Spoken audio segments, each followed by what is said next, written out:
Ça y est les gars, Alpine est officiellement en Formule 1, voilà. La A521 a été présentée il y a à peine 2 jours, à l'heure où je vous parle. Une monoplace assez attendue, avec de nouvelles couleurs aussi qui étaient attendues, une nouvelle livrée. Pour ceux qui ne l'auraient pas vu, je pense que vous n'allez pas être déçus puisque c'est une livrée et une monoplace qui a été très très appréciée de la part du monde de la Formule 1, si on peut l'appeler comme ça. Donc voilà, une couleur bleu alpine, rouge pour le rouge, un peu de blanc, vous aurez compris.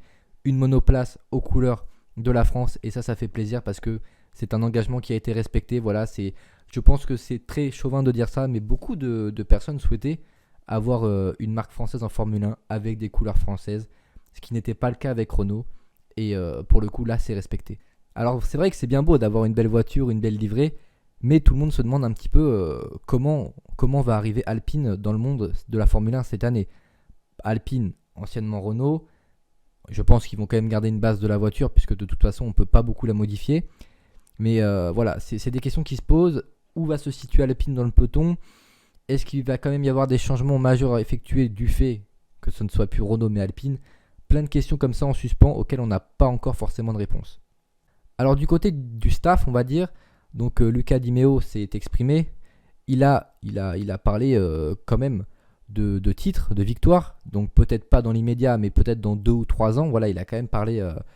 Voilà, il a émis quand même de gros objectifs. En ce qui concerne Esteban Ocon, bon, il a renouvelé son amour pour Renault, voilà, son amour aussi pour la livrée alpine, le fait qu'il soit son amour de Renault, voilà, il se sent bien chez Renault, donc ça, on n'avait pas forcément de gros doutes, hein, mais voilà, content de voir un Esteban Ocon souriant et prêt à en découdre, hein, tout simplement.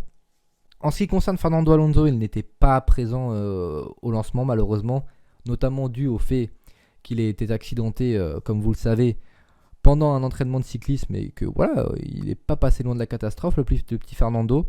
On a quand même eu un petit clin d'œil de sa part en fin de présentation qui était assez sympa d'ailleurs. Mais bon voilà, en soi, les pilotes sont contents de la livrée, ils trouvent la voiture jolie.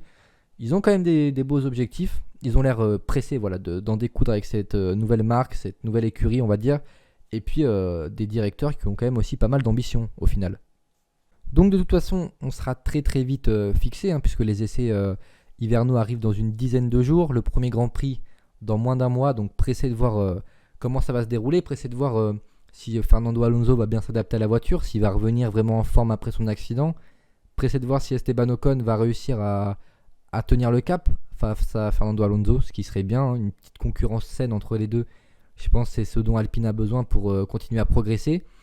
Est-ce que Alonso va être capable de se taire quand on lui demandera et de respecter l'équipe? Ça aussi c'est autre chose, hein. Il a promis qu'il avait changé, donc on attend de voir ça. Et puis on espère aussi un vrai step de la part d'Alpine cette saison, avec notamment des podiums l'année dernière, mais c'était en dents de scie quand même.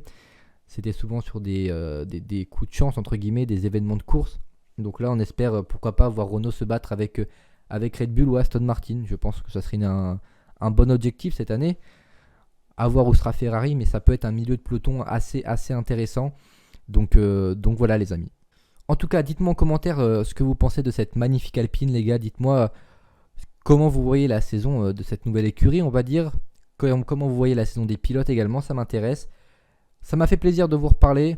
On se retrouve dans une prochaine vidéo, pourquoi pas pour le premier débrief du Grand Prix au mois de mars ou le débrief des essais hivernaux. Voilà, ça sera aussi pourquoi pas intéressant. Je vous fais de gros bisous, portez-vous bien. Bisous les amis.